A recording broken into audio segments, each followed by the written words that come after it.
Hi, hello, how are you? I am Scout, and today I'm going to be jumping in and investigating the romance genre and deciding if it's a genre that I want to continue to explore or that I need to shelf immediately. Kind of my inspiration for this was with the new year, I wanted to expand my horizons with reading and really be able to interrogate why I dislike a genre or why I like a genre. And I also thought it'd be so fun for Valentine's Day. I was like, this would be perfect. I can do romance because that's not a genre I particularly like. And before I got into kind of like scripting this video, I was like, I should really interrogate why I dislike romance because I think romance is often kind of demonized because it's a woman centric genre. Most of the authors are women and most of the readers are women. And so there often is this like idea that you shouldn't critique it or be critical of the work and that it's not worthy of those two things. And so I really wanted to investigate why I dislike it. And I kind of narrowed it down to kind of three big fundamental issues that I have with the romance genre. So then when I'm exploring these books, it kind of makes a little bit more sense. Some critiques I have of them. So the first big issue I tend to have is I don't love tropes that appear in these books. There are two specific ones that I really dislike, which is enemies to lovers and the third act conflict. So with the enemies to lovers, the writer either does not actually make them enemies, they are people who annoy each other at best. And so it's not actually enemies to lovers, or they make them such enemies that it does not make sense for these people to romantically be interested in each other in any way. So I tend to not like that enemies to lovers kind of subplot trope. The other is the third act conflict. Now, I understand the purpose and point of having a third act conflict. My issue comes when the third act conflict seems incongruous to how the characters were acting prior to the third act. They were communicating great, and then all of a sudden they stopped communicating. I'm like, this is just not realistic. And they usually don't give big enough stakes to explain why they stopped communicating effectively.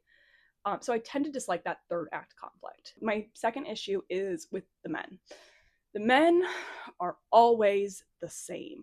And that's like a huge problem I have. They always are described as like a tanned man who's 7 feet tall with brown hair and a six-pack abs. And I'm like, that is not what I'm interested in. I don't like that. Stop telling me that that's what I want in a man. It's all these men are the exact same copy and paste physical appearance. And the other big issue I have with the men is that because the female main character is supposed to be you, right? Like a self-insert. They don't want that person to be the problem.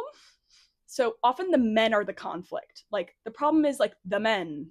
And I don't like my men to be a problem. And so often they give them these character traits where I'm like, no, you would not like this man. And so I have a really hard time with the men. I often don't root for the relationships. Even if I like the female and male, sometimes I don't even root for them to get together. I'm like, I like you both separate. I don't like you as a couple because you guys are fighting all the time, which makes sense for a book, right? There has to be conflict. The third issue, and this one's hard to talk about. The third issue that I have is that sometimes, because of the prolific output of romance books, because that is like the highest selling genre, it's the genre that creates the most content and most revenue for publishing companies, a lot of books get greenlit for publishing that shouldn't.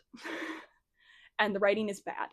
And I think those books get latched onto as like reasons to not take romance books seriously because they are actively poorly written.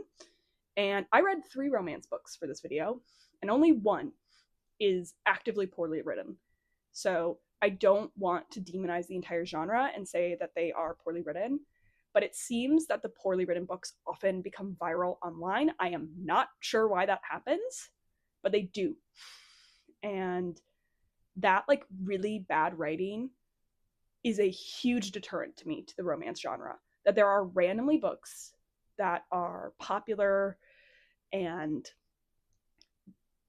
just like horribly written.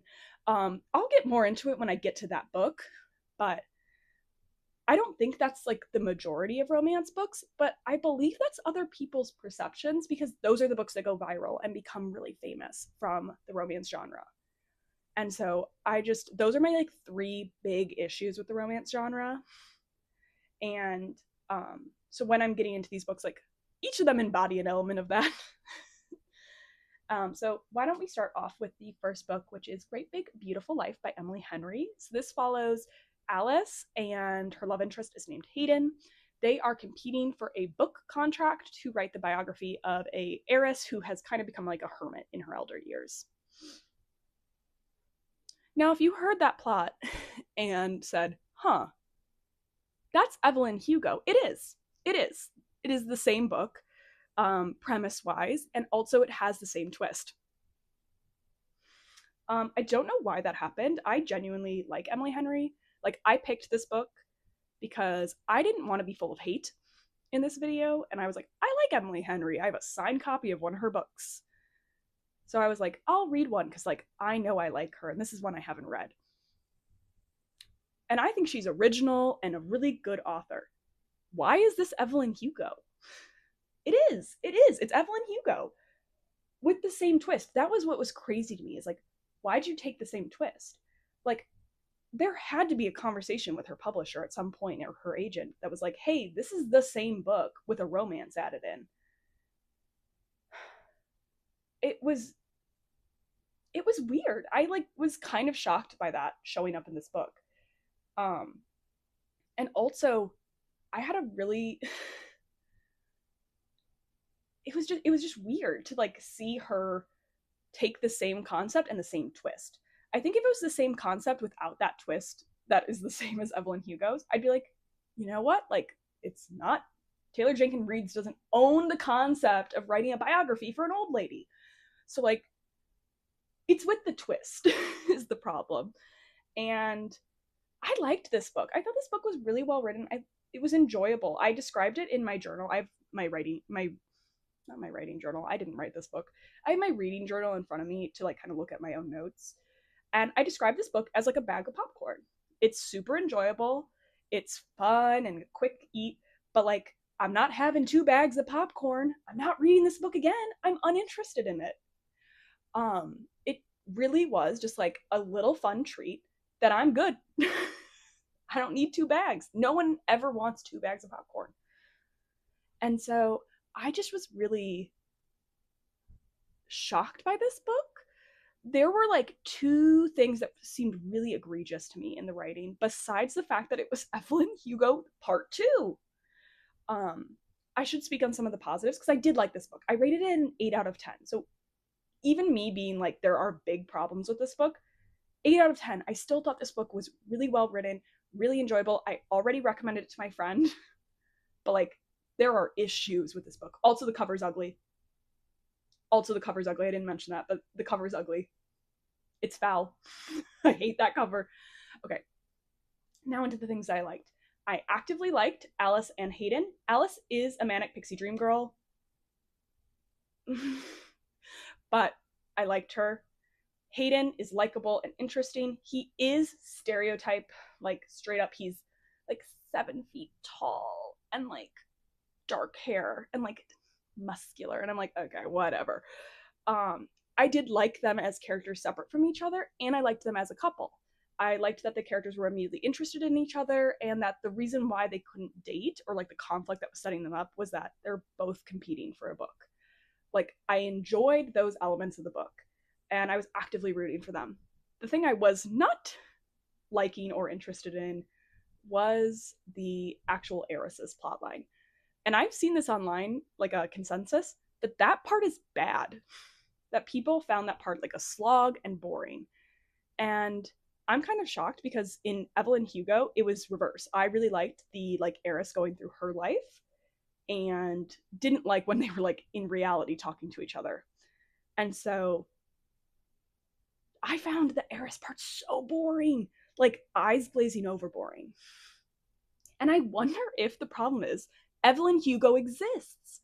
This is the problem with taking the exact same premise, is that if your readership would overlap, which they do, that those books get compared, and the plot line that's going on with Evelyn Hugo, like the actual character Evelyn Hugo, is more interesting than what's going on with the tabloid lady from Great Big Beautiful Life. I actually don't even remember her name.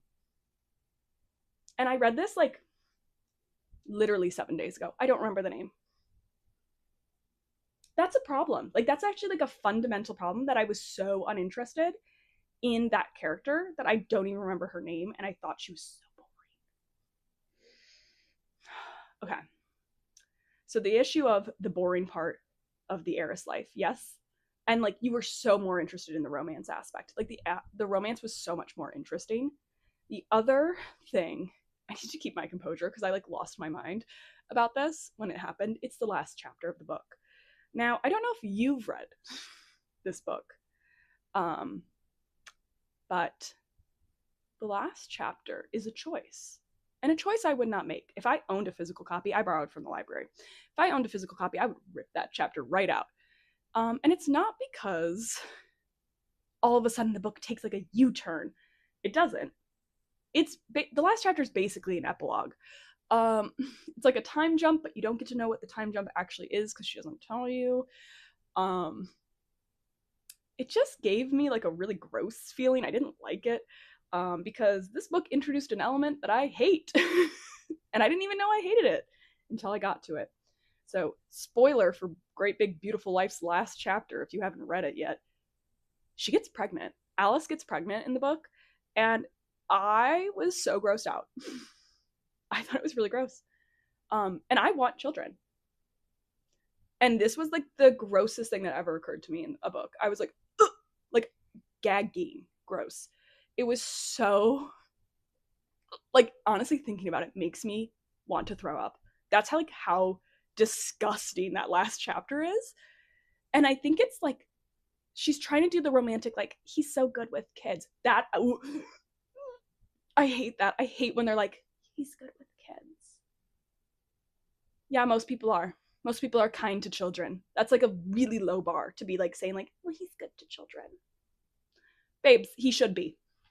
That's like basic human decency, to be good to children. And there's like a line that's like, that's like, he's such a good daddy. I was like, it was so gross. I hated it so much. I was like telling my husband, I was like, this is the most disgusting way to end a book. And he was like, you want kids, right? And I was like, yes, I want kids, but I hate this. Oh, like it's like, oh, sorry. I'm like thinking about it, and it's like just making me like fired up. Like, I removed a star in my ranking in my reading journal because I was like, that ending is bad. I hate that. Okay. Gotta be like calm because I cannot be losing my mind the entire series because someone got pregnant. But okay, but the other issue I had with this book is one of my issues I have with the genre, which is the third act conflict seems incongruous. So the two characters, because they are writing like a biography, they sign NDAs. Both of them sign NDAs, and they cannot share what the other person has said to each other as per the NDA. Alice does not care about this NDA at all. She does not care. She's constantly trying to talk to him about the book, like, and he's like, girl, there's an NDA. Mm-mm. And then the big twist happens, which if you've read Evelyn Hugo, you know what the twist is. So I'm not going to spoil it, I guess, but there's a twist at the end of the book. And she is like, and it is imperative that the character of Hayden, the boy, knows this information. And Alice is like, well, I signed that NDA. Can't tell him. I guess I'm going to break up with him, not tell him why I broke up with him, and then move home and like lose my mind because I lost the love of my life. What? Break the NDA, girl. You've never cared about the NDA a day in your life. This is like the problem. This is the third act conflict where I'm like, this doesn't make sense. This character has never cared about this NDA. And all of a sudden, when it's actually important that this information is communicated to the other character, suddenly she cares about the NDA. It was just like, whatever. And also I like kept being like, she's better than me. I would have broken it immediately, called him on the ride, been like, hey girl, I got something really important to tell you. I did not understand that part at all. I was like, just tell him. Break the NDA. He also knows you have an NDA. You could have literally said, because she doesn't do this either. She doesn't tell him, hey, she told me something that's like extremely important. But I cannot tell you it because of the NDA, and it makes me uncomfortable to be in a relationship with you without you knowing this information. He could infer. He's not stupid. But yeah,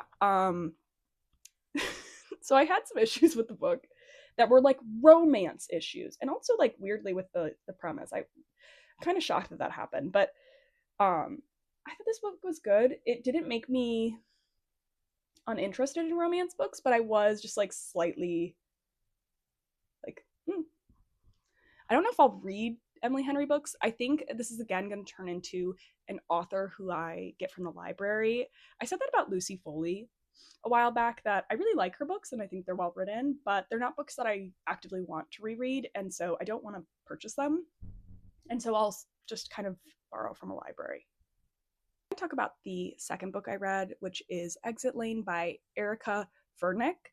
So this book's a little bit complex, like timeline wise. So I'm going to kind of do the basic premise, which is it's when Harry met Sally, where they like road trip together, and it jumps around in time with them and like how their relationship. It's kind of marketed as like normal people coded. And I like normal people. So I was like, okay. It suffers from the same normal people problem, which is the female character is really unlikable.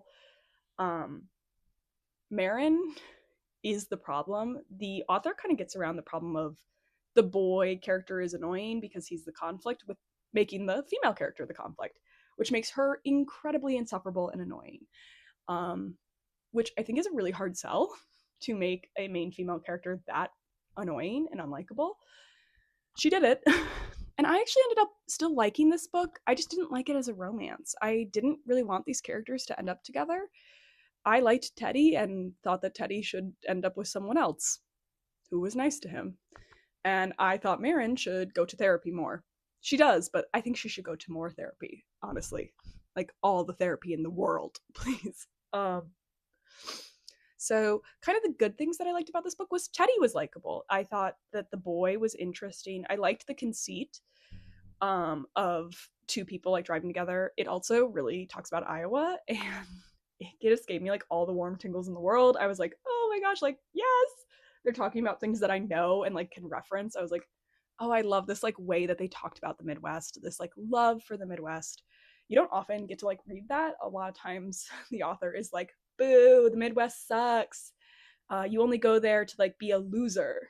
And so I loved hearing about the Midwest like spoken about so kindly. And specifically Iowa. Iowa's kind of like not often talked about nicely. So it was kind of cool to hear that in the book. And I thought the book was really interesting where it went. Like I did guess elements of it, but I was interested in it.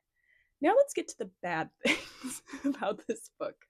I actively didn't want these main characters to get together. That's a huge problem.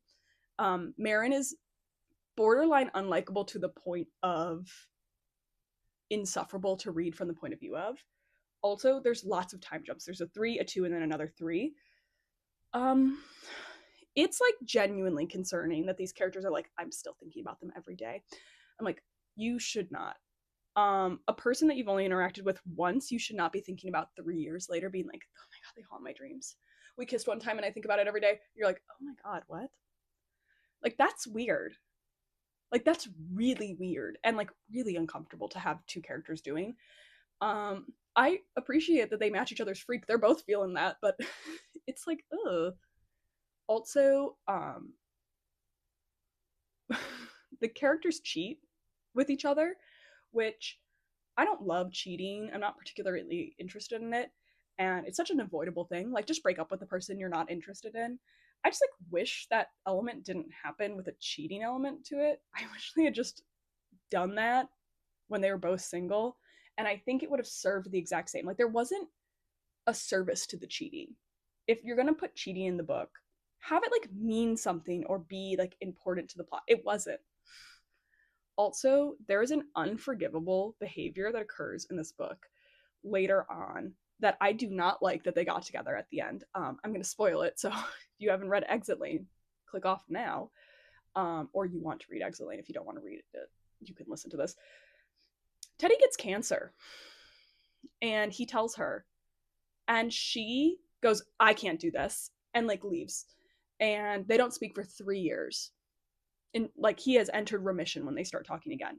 And he in his head over and over again is like, she only wants to love me when it's easy. Because as soon as I had cancer, she bailed out on me. And then they get together at the end. He's like, when I see her, I forget about that. Girl, what? No, you don't. If your partner won't stay with you during the hard parts, they, like, that's awful. That's awful behavior. And like, her dad died of cancer. That's why she like freaks out. Inappropriate. No, I would never forgive someone for behaving that way. That's so evil and awful. And yes, she is only willing to have a relationship with you when it's easy. Like, I could not believe that they were like, and then they end up together. I was like, Marin, you stink and you don't have enough character growth in the book because there's so many time hops. We don't get to be with Marin as she grows as a character. She regrets the decision to basically abandon him in the middle of the street and go, I can't do this when she finds out he has cancer. She's like, oh my God, that was so messed up of me. And then we time jump 3 years. I see no character development with Marin. She is still selfish. When we see her 3 years later, because she refuses to talk to anyone about the situation. And I'm like, so you're still selfish and you're still only interested in having easy relationships. You don't want to talk about the hard things with your friends. Like, it was just like shocking that they showed that the character had no growth in the 3 years. And then they were like, she grew. Grew where? I was so not interested in that. And I still thought this book was really well written and really well done. And it's interesting. It just like so not for me. I gave it 6 out of 10. And like there are elements that are really compelling. And I guess I wish if this wasn't a romance, I think if this wasn't considered a romance and they didn't end up together, I'd be like, yes, this book is good because it explores complex characters who interact in a way that's realistic. It is realistic that someone abandons someone when they get cancer. That's like a real thing that happens to people. But I just wish they didn't get together at the end. And that they like rekindle it in a way that's like, he should not forgive her. Like, if anyone actually cares about Teddy, they would step in and be like, no. You should not be with a person who acts like that. Okay. I gotta get my composure again, because I'm about to become the biggest hater in the entire universe of the world. I know if you were watching this video and you're like, there was already hateration all around this, it's about to get worse, because I'm about to talk about the 3rd book I read. And I need to preface this book with, I was at a Christmas gala talking to 2 women who I love. They are my friends. I consider them smart, intelligent women. They are career women. They are women that I trust and believe in, that are completely independent, self-sufficient. Like, I could not speak more positively about these women, and they both recommended this book to me. And that is a hate crime, actively. Like, I cannot believe that they would recommend this book to me. This book is called Lights Out by Nevessa Allen. I am guessing that's a pen name. God hoping. Like, girl, don't put your real name on this book. This book is poorly written. This book is very bad. So the basic premise is this girl who's like a trauma nurse is watching thirst traps on TikTok of a guy wearing a mask. And they don't say it's the ghost face mask, but it's the ghost face mask. Just gonna put that out there. They say it's like a different, like, complex mask. It's the ghost face mask. This is based off the like that trend where people were like really into like sexy guys in the ghost face mask. And she's super into him, and she leaves like weird thirsty little comments on his posts, and he is a stalker and stalks her and is like, I am gonna do her. And that's the book. That's like the premise. Okay, and my friends told me this. They were like, you should read this book. It's called Lights Out. It's like a stalker romance where like he wears like a mask and he's like sexy and whatever. And I said to them immediately, my immediate reaction was, the last book I read was The Bell Jar. Like, I was like trying to like gauge, like, that's not for me. Like, without saying, hey, I don't read books like that, because like there's an implication of like a judgy implication. I was trying not to do a judgy implication and trying to be like, no, like I don't read like that kind of book. But like not in a judgy way, like you can read that book if you want. So I was like, no, the last book I read was The Bell Jar. And they're like, one of the girls goes, I read big books too. It cracked me up. I was like, okay, girl. I was trying to say that I'm uninterested in a stalker romance. But then when I came up with the conceit for this video, I was like, you know what? 2 women in my real life recommended me this book. So this follows Allie and Josh. Those are the characters' names. I had so many notes for this. So this is like a little tidbit about me. I am good at computer programming and have participated in computer programming, ethical hacking, and software engineering and robotics. Just like a little kind of precursor. And Josh is also in like hacking. And it's really clear that the author doesn't know a lot about hacking or has interacted with men who do this. Because Josh is the most insufferable person. And he's exactly like every programmer. So honestly, maybe she has interacted with them. He like has a line where he's like, no one could teach me anything. Like, disgusting. He's like a little freak who is just going crazy every day with his little coding and hacking. She makes it sound so simplistic and like it's so easy to do. And like there are elements of like hacking and coding that's like easier to do. But when she talks about like encryption of data, especially there's like a scene where they like try and hack into someone else's like private sealed thing, and he like does it in 2 minutes. I'm like, that's not how this works. Even the best hacker in the world, like an encryption software takes a hot second. And they kind of act like he doesn't have to bring the encryption software with him, whatever. Also, of course, Josh is big and hunky, 7 feet tall. He's sexy. He's got abs. He's covered in tattoos. I was like, I'm uninterested. He's not sexy to me, and he is insufferable. And Allie is no better. The only thing I love about Allie is she's got thick thighs. She also is like a gym rat, and she is like a trauma nurse who's like seen too much. I'm pretty sure, based on just the reading, the author must be like a nurse or has worked as a nurse, because that was where she clearly was the most comfortable speaking about something. She does get a 10-cent word at the very beginning, which she says octogenarian, and I was shocked that she knew what that word meant. This book is so poorly written. Like, and that is no judgment to anyone who has read this book and enjoyed it. But it is badly written. Like, this is a judgment on the author. It's like very poorly written. It is written as if you are supposed to read it while also watching a TV show while also scrolling TikTok. It's like hyper redundant. It's like really repetitive writing. Some of the risque scenes don't make literal like anatomical sense in a way that's like I was like, nah, like I was like, how are you doing that? Like his hand is there, and there. He has 3 hands. And just like so many elements were just like too much. This was all too much. And I am aware that some people just want to read a risque book. But Josh is so unlikable, and the dialogue is... There's a line where they kill someone, by the way. They kill someone together, and he's like, the couple that slays together stays together. I was like, ew, okay, millennial tea.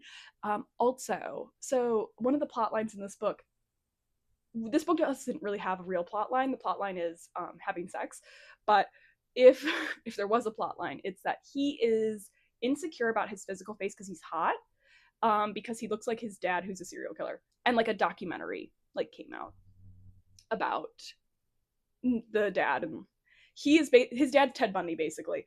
It's Ted Bundy, but also like clearly the author didn't read Ted Bundy or doesn't know anything about like criminology in the slightest, to the point that it's like genuinely jarring reading this book. She describes Ted Bundy as a person who targeted sex workers. That is like just like factually incorrect. Like I was like, okay, so no one checked this book and was like, hey, that's like not even factually correct. So that happens in the book, where there's like a factual error about a real person that you're talking about, which like, okay. And then she's like describing this serial killer dad, and I'm like, this is not a real person. Like, obviously we're in Fantasyland, but like, he ate his victims, and he also killed sex workers and other people. Like, his victimology's all over the place. Like, his he doesn't have like a signature or anything. Like, he's just kind of wild and out and trying everything. And I'm like, that's just like not how this works. Like, have you and like, this person clearly likes true crime, this author, because you wrote it into the book. But like, have you watched any true crime? My God, like, I don't like true crime. And I know that people have a signature. They don't deviate. Victimology is very similar from murder to murder. And they are just wilding out in this book. He's Ted Bundy, now he's attacking sex workers, now he's Ed Kemper, now he's Jeffrey Dahmer, I'm like, stop. He needs to be one thing. And also, she invokes the Ken doll killer. That's what she says. And I'm like, that's a real killer. He killed with his wife, Karla Homolka. Like, the Ken and Barbie killers. Like, those are real people. Which I know she doesn't know about. God forbid she know about that. It seems like this person did no research. And I know she didn't, because I read the acknowledgments. Because I do read the acknowledgments. I read the acknowledgments in every book. And I was horrified by what I saw in the acknowledgments. I cannot believe this book was published. I honestly am like completely upset by this book existing, especially as someone who wants to write their own novel. The idea of this book existing and being popular is like genuinely offensive to me. She writes in the acknowledgments that she didn't even dream about writing, and that actually the only reason this book exists is because she duetted a thirst TikTok and was like, okay, but like, what if he showed up at your house? And then she got a bunch of people being like, oh my God, write it, bestie. And then she like created like a Patreon where she released it chapter by chapter, aka it was fan fiction. I have never been more like self-victimized by this book. Like, this book was so.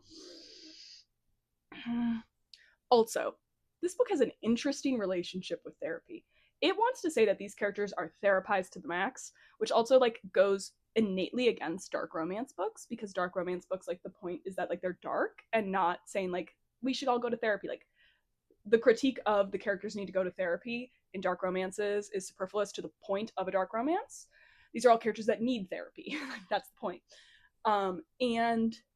But all these characters go to therapy, and I'm like, you need more, clearly. And also, it seems randomly demonizing therapy and like medication. It's like really weird and really uncomfortable. And I've seen this occur a couple of times with romance books that are specifically dark. Randomly, there's like condemnations of like mental health services, medications, and then random like high, like crazy conspiracy theories like showing up in the books. And I know that like a book does not mean that you like sanction or like write off all the behavior in your book, but there is something to be said about constantly putting in references to the fact that all these characters go to therapy and that it doesn't help, and that the therapists are actively evil and want to pursue their own agendas. Because the character Josh sees a therapist who's like, you're gonna turn evil because your dad was evil, and it like ruins Josh's life or whatever. Josh is crazy. Like, I don't know what you want me to tell you. He, like, that therapist is right. He is. He's completely right, because he's stalking people. If you don't think that that's, like, a gateway crime to murder, just because he throws up when he accidentally kills someone doesn't mean that he, like, is a soft boy. This book, like, actively made me really angry. It's just like, it's really poorly written, and it's clearly written only for the risque scenes, and the risque scenes are not written very well. And as someone who's trying to write a book that's well written, I'm like so upset that this book exists and that it's popular, because it's like, this book's bad. This book's very poorly written. It's written for someone who's not reading. And just the characters are so. Also, the mafia shows up. I like. If you're like, this seems really like separate thoughts and stuff, and like really crazy and like not making sense, that's how this book reads. And like, I was reading this closely. So I can't imagine reading this like while watching like 7 pieces of media at the same time. Like understanding what's happening in the plot. And there's multiple books in this series. This book horrifies me. And it's not even like the risque scenes horrify me. That I'm like, if you got 2 consenting partners, go crazy. Like, I don't care. But like, it's everything in this book. It's just awful. And ugh, it's just so honest. Like, if this is a book that you find enjoyable, fine. If you say this is your favorite book, you are lying, because this book is not well written. And honestly, like, I cannot believe this book exists. Like, this. Now we're going to get to my conclusions on the romance genre. I ran into the fundamental issues that I have with the romance genre in all 3 of the books. I still found some of the books really enjoyable and engaging. I think the biggest thing was the writing. If the writing was high quality, I was still interested in it, even if I wasn't actively rooting for the couples. So I kind of want to come back to the question of, am I going to shelve romance books, or am I going to continue with the genre? This is a hard answer to this question, because I don't think I'm completely uninterested in romance.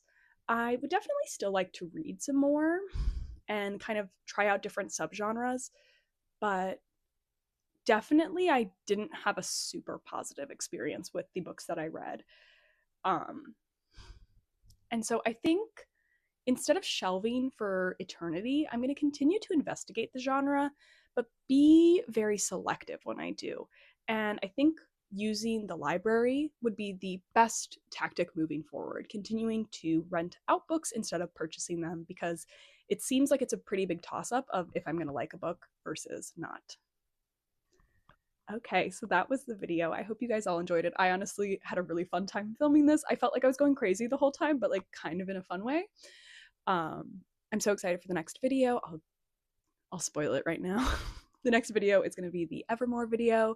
I'm so pumped to film that. And I think I might do an unhaul video coming up as well. It's just kind of like a bonus video, because I've definitely been looking at my shelves and I think I need to get rid of some of these books. But I hope you have a wonderful day. Thank you. Bye.